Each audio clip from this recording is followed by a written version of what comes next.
Namaskar children, today we are going to talk about the categories of the organisms, that is microorganisms, right. Today we are going to observe the real pictures of certain microorganisms which are actually pathogens and which are spreading the disease, as you know.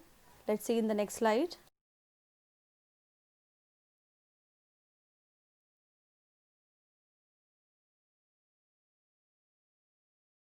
Now this is very important question. Why is it important to think of these categories? Why are we interested in knowing the categories of the infectious agents, right? So here it's very important, because if we do not know the categories, the medicine cannot be given accordingly, because we do not have common medicines for these microorganisms, because their structure is different. That is why they have been categorized into different categories: viruses, bacteria, protozoans, worms. So these all are having different structures. So we are supposed to make antibiotics against them, and scientists have made the antibiotics, and these antibiotics will be only functional in a particular structure. Okay. So here in the previous slide we have discussed why is it important that we think of these categories of infectious agents. The answer is that these categories are important factors in deciding what kind of treatment to use. Members of each one of these groups, viruses, bacteria and so on, have many biological characteristics in common. All viruses, for example, live inside the host cells, whereas bacteria very rarely do. Viruses, bacteria and fungi multiply very quickly, while worms multiply very slowly in comparison. Taxonomically, all bacteria are closely related to each other than to viruses, and vice versa. As you know, viruses here, whatever kind of different kind of viruses are there, they will be having, they, when they are belonging to one category, that means they have similarities, majority of the similar characteristics. In the same way, bacteria also, we have n number of diseases which are being caused by bacteria, but their basic structure is same. This means that many important life processes are similar in the bacteria group but are not shared with the virus group. As a result, drugs that block one of these life processes in one member of the group is likely to be effective against many other members of the group. So here, suppose a person is having bacterial infection, and the person here is taking medicine which is going to kill the bacteria. So at least we do not know which bacteria has actually caused the infection, but at least to some extent that bacteria will be killed. But the same drug will not work against a microbe belonging to a different group. Let's take an example. Let us take antibiotics. Now what antibiotics do? They commonly block biochemical pathways important for bacteria. Suppose person has got the infection, as I told you in the previous point, and here the person has taken the medicine, taken the antibiotic. Whenever our body is having infection, doctor will prescribe us with the antibiotics. Many bacteria, for example, make a cell wall to protect themselves. Please note this point. The antibiotic penicillin blocks the bacterial processes that build the cell wall. So now what will happen? We do not have cell wall. Our cells, we belong to animal category, so we do not have cell wall, but bacteria is having cell wall. So these antibiotics are going to block the formation of cell wall. As a result, the growing bacteria become unable to make cell wall and die easily. Human cells don't make a cell wall anyway, so penicillin cannot have such an effect on us. Penicillin will have this effect on any bacteria that use such processes for making cell walls. Similarly, many antibiotics work against many species of bacteria rather than simply working against one. See, it is very important. We have thousands of bacteria. We cannot have thousands of medicines for each bacteria. So here we will be having common medicines for treating the disease. For viruses, we have separate medicines. For protozoans, for worms, for bacteria, we have separate line of treatment. But if I talk about the viruses, they do not use these pathways, because here they are using 90% of the host machinery. So if at all you take antibiotics against viral diseases, it is not going to affect much. That is the reason why antibiotics do not work against viral infections. If we have a common cold, taking antibiotics does not reduce the severity or the duration of the disease. However, if we also get a bacterial infection along with a viral cold, taking antibiotics will help. even then the antibiotic is going to work against the bacteria only, it is not going to work against the virus, because viruses use 90% of the host machinery, whereas bacteria are using only 10% of the host machinery, rest 90 they are using their own machinery. You can see the real picture of virus here, it almost looks similar to the coronavirus. If you see this, this is ringworm infection, these are the this is under the slide you will observe this, and it causes fungal infection in the toe. This is the shape of bacteria. It is having 4 different types of shape. You have learned in 8th standard. Just recollect: Vibrio cholerae, rod shaped, circular shaped, coccus shaped. Okay, so this is rod shaped bacteria. Now this is the picture of Staphylococcus bacteria, which causes acne. Acne means pimples here, which usually children get when they enter the teenage. The pimples are there on their face. This is picture of an adult roundworm, Ascaris lumbricoides, from the small intestine. It causes infection in the small intestine.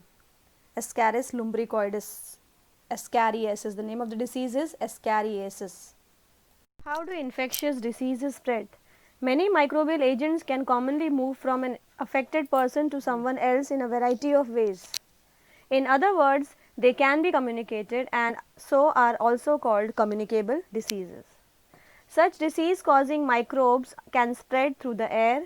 This occurs through the little droplets thrown out by an infected person who sneezes or coughs. Someone standing close by can breathe in these droplets and the microbes get a chance to start a new infection. Examples of such diseases spread through the air are the common cold, pneumonia and tuberculosis. Now see, this is one of the way here. There are many other ways by which diseases are being spread. As you all know, it also spreads by if you are sitting next to a person who is having cough and cold.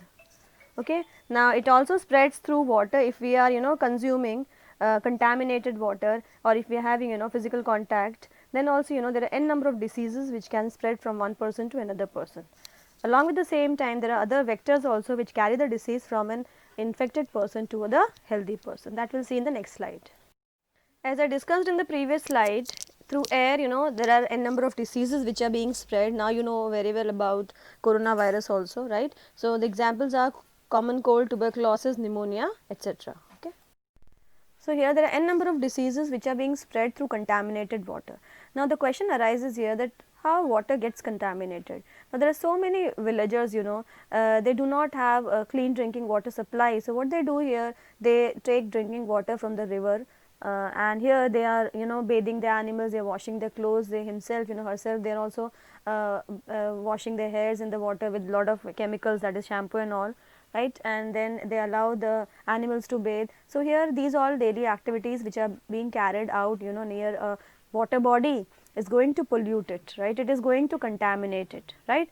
So here it is going to spread spread diseases like cholera and amoebic dysentery. Now these diseases as they are acute diseases, but again it causes infection in the person's body, right, and again it makes the person weak. Okay.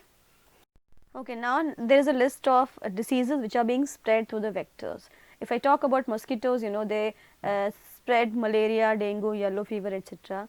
The flies, house flies also help in spreading the disease, typhoid, tuberculosis, diarrhea, dysentery, etc. Because as I told you in the previous class that flies are going to sit on the worst thing as well as the best thing, right.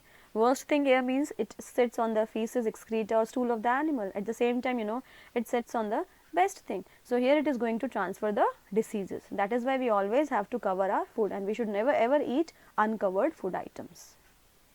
Now next here if I talk about the diseases which are being spread through the contact. Now it can be a physical contact or it can be sexual contact. Now sexual contact, here in this slide it is being mentioned, syphilis and AIDS. These two are STDs, sexually transmitted diseases. AIDS virus can also spread through blood transfusion also. It can also spread from infected mother to her baby during pregnancy and also through breastfeeding. So these are the three ways by which the disease is going to spread. Contacts that do not spread AIDS. AIDS is not a contagious disease and it does not spread by casual contact such as shaking hands, coughing and sneezing, kissing and embracing, sharing utensils and telephones, swimming pools and toilets, sharing towels, blood sucking insects, crowded transport.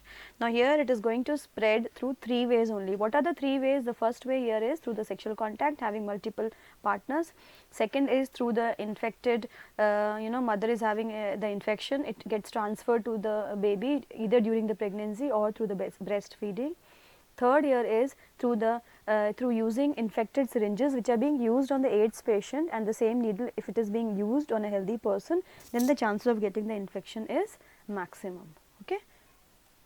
Now, whenever you are touching the animal here, always you should wash your hands after petting the animals or touching any surfaces they come into contact with, because here there are many diseases which are being spread by the animals also. Means of spread of infectious diseases, here it is a summary. Infectious diseases spread from an infected person to a healthy person through air, water, food, vectors, physical contact and sexual contact.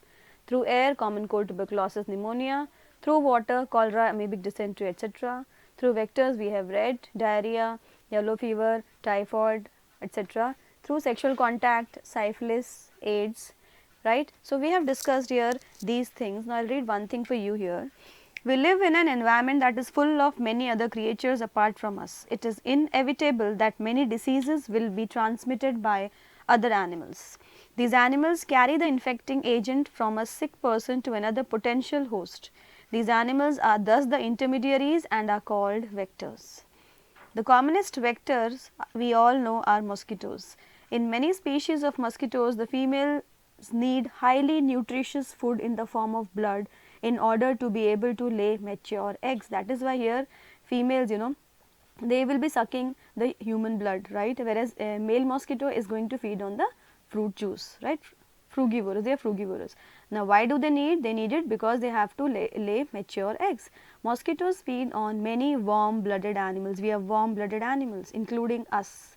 In this way, they can transfer diseases from person to person.